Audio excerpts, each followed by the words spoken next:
Welcome in. We begin at 4 with another challenging day for firefighters. Again, this record warm temperatures, dry conditions, and gusty winds are causing problems for firefighters and people living in the mountains. A new fire started today in South Park County, forcing people to leave their homes. Park County says this fire is burning about 20 miles southeast of Buena Vista. We don't know how big it is just yet. Firefighters are telling anyone living within 5 miles of the Badger Creek Ranch area to leave their homes. There is an emergency shelter at the Fairplay Community Center. Areas around that area are under a red flag warning with the wind gusts between 25 and 35 miles per hour. We'll update this fire as we learn more throughout the afternoon. A mother confronted her son's killer in court today, 5 years after a trip to the dentist turned into a deadly road rage shooting. Megan Bigelow shared her story during the first day of the trial against Jeremy Webster. He's accused of killing one of Bigelow's sons and injuring another in Westminster back in 2018. 9 News Crime and Justice reporter Matt Jablow has been covering this trial. Matt, 5 years later, Megan Bigelow still remembers just the smallest details of that day. Alex, 5 years later, Megan Bigelow still remembers the smallest details of that terrible day. The day one of her sons was killed and she and another son were shot and seriously injured. What do you do for a living? I'm a mom. 5 years after a mom's trip to the dentist ended with an eruption of violence, Megan Bigelow testified against the man who killed one of her sons. How did you get to the dentist? We drove. On June 14, 2018, Bigelow was driving her 3 sons to a dentist appointment in Westminster. When she tried pulling over for an emergency vehicle on Sheridan Boulevard, another driver, Jeremy Webster, started screaming at her for coming into his lane.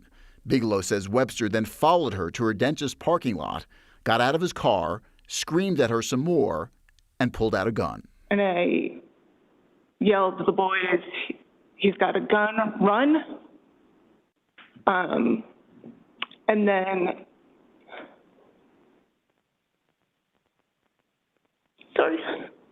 I heard the gun go off and I dropped to the ground.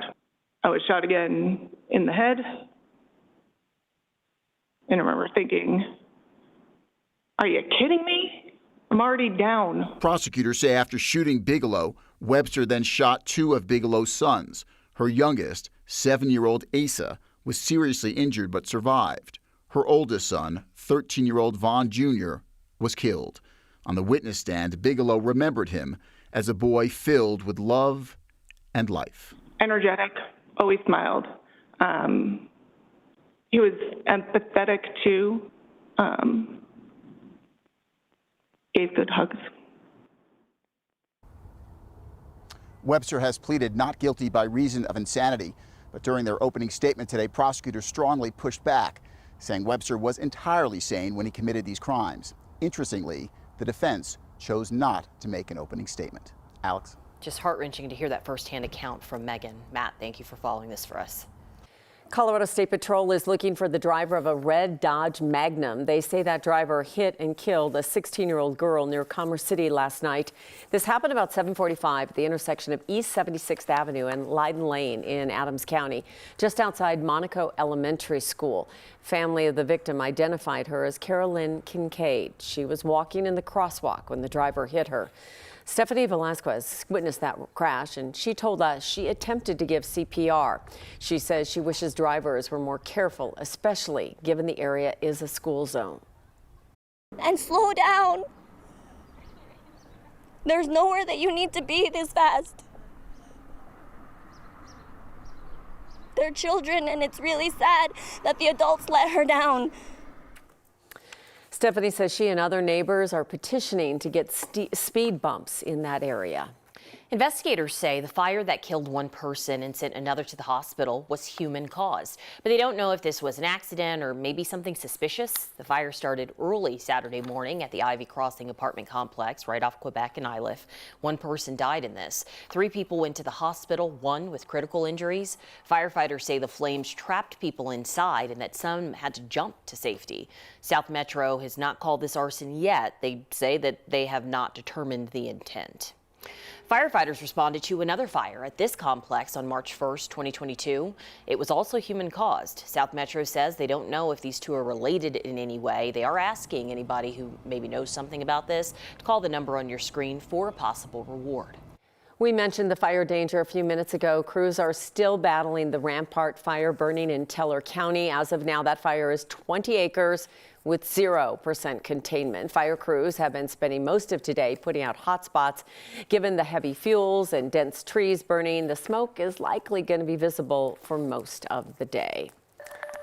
It's what we get with these gorgeous days. We've enjoyed the weather. Many people saying, yeah, I got outside, had a little fun in the sun.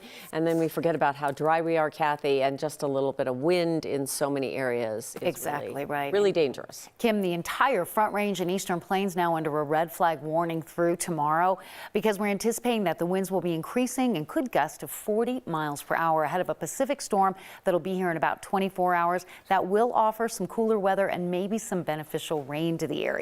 A beautiful sort of preview of summer over downtown Denver today. Day 2, another record high temperature. Watching the wind, though, and of course the low humidity values.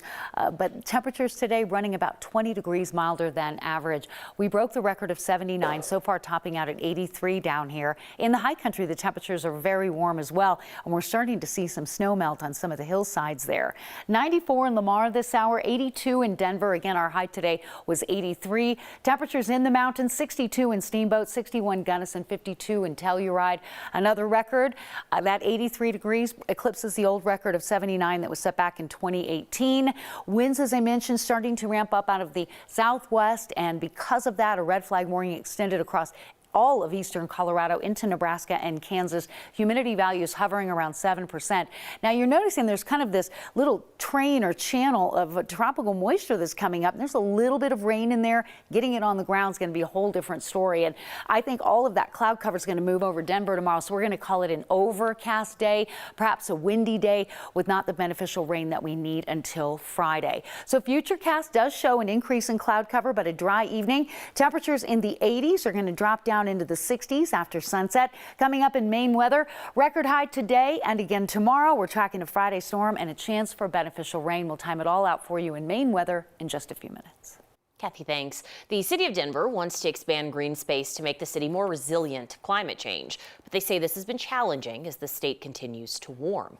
One solution is adding more green space. Right now, only 9% of city land in Denver is parks and open space. City leaders would like to get to a point where everyone lives within a 10-minute walk of a park.